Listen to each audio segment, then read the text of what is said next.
Lawrence Bishnoi को UP में घुसना पड़ा भारी, दरोगा ने लगाई जान की बाजी। 24 घंटे में 14 एनकाउंटर, 2 घंटे तक मुठभेड़, 14 राउंड फायरिंग, फिर योगी की पुलिस ने ढेर कर दिया सबसे बड़ा शार्प शूटर।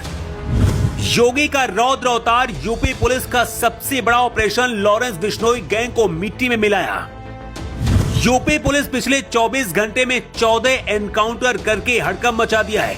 योगी के रौद्र अवतार को देखकर फिर से खलबली मची हुई है। योगी के मिट्टी मिलाओ अभियान की पूरे देश में चर्चा है, लेकिन सबसे ज्यादा चर्चा हो रही है इस बार लॉरेंस बिश्नोई की। लॉरेंस बिश्नोई के सामने पाकिस्तान और कनाडा जैसे देश की सरकारें भी घुटने टेक चुकी हैं। पप्पू यादव से लेकर सलमान खान तक लॉरेंस का कहर देख चुके हैं, लेकिन योगी आदित्यनाथ ने जो किया है वो सिर्फ योगी कर सकते हैं। लॉरेंस गैंग के शार्प शूटर से यूपी पुलिस करीब 2 घंटे तक लड़ती रही। एक दारोगा और सिपाही ने अपनी जान की बाजी भी लगा दी। योगी आदित्यनाथ कई बार कह चुके हैं कि अपराधी यूपी छोड़कर भाग जाएं, वरना मिट्टी में मिलने के लिए तैयार हो जाएं। लॉरेंस बिश्नोई गैंग ने यही बड़ी गलती कर दी है। यूपी एसटीएफ चीफ अमिताभ यश योगी के सबसे काबिल और भरोसेमंद ऑफिसर्स में एक माने जाते हैं। अमिताभ यश ने पूरी रणनीति तैयार की थी। इसके बाद एसटीएफ की एक विशेष टीम हापुड़ में लॉरेंस बिश्नोई गैंग के शार्प शूटर को एनकाउंटर में मार गिराया। एक दारोगा और सिपाही गोली लगने से घायल हुए, जबकि एक इंस्पेक्टर और दारोगा बुलेट प्रूफ जैकेट में गोली लगने से बाल बाल बच गए। यूपी पुलिस ने लॉरेंस बिश्नोई के खास शार्प शूटर नवीन कसाना को मार गिराया है, लेकिन जिस नवीन कसाना को योगी की पुलिस ने ढेर किया है उसकी हिस्ट्री भी आपको बताते हैं। नवीन लॉरेंस बिश्नोई गैंग का सक्रिय सदस्य था। वो गैंग के कुख्यात हिस्ट्री शीटर हाशिम बाबा के साथ मिलकर दिल्ली और यूपी में अपराध करता था।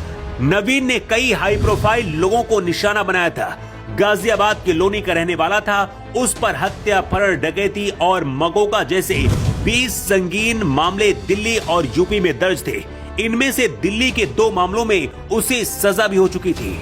पिछले कुछ दिनों से यूपी में लॉरेंस गैंग अपने पैर फैला रहा है, खास करके पश्चिमी यूपी में। बताया जा रहा है कि ये रिपोर्ट योगी आदित्यनाथ को दी गई थी, जिसके बाद कई बड़े अधिकारियों से मीटिंग के बाद योगी ने सफाई अभियान चलाने का आदेश दिया। इसके बाद यूपी एसटीएफ चीफ अमिताभ यश ने ऑपरेशन शुरू किया और यूपी के अलग अलग कोनों में 24 घंटे के अंदर 14 एनकाउंटर करके यूपी पुलिस ने अपराधियों में खौफ भर दिया। जालौन में यूपी पुलिस ने बदमाश गोलू कुशवाहा और रामू का हाफ एनकाउंटर किया, जिसके बाद दोनों ने सरेंडर किया। उन्नाव और बागपत में भी एनकाउंटर किया गया। झांसी में मोट कोतवाली पुलिस ने 25,000 रुपए के इनामी बदमाश का एनकाउंटर किया और बलिया पुलिस ने भी 1 घंटे के अंतराल में 2 एनकाउंटर करके बदमाशों को अरेस्ट किया। शामली और मुजफ्फरबाद में भी एनकाउंटर हुए हैं। कहा जा रहा है कि लॉरेंस बिश्नोई ने योगी से पंगा ले लिया है, लेकिन लॉरेंस गैंग यूपी में घुसने की सबसे बड़ी गलती कर दी है।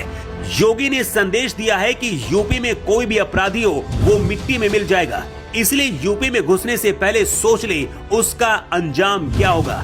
इस वक्त यूपी एसटीएफ के चीफ अमिताभ यश एनकाउंटर स्पेशलिस्ट ऑफिसर हैं। जरूरत पड़ने पर खुद इस तरह से खुद पिस्टल लेकर अपराधियों को सड़कों पर दौड़ाते हैं।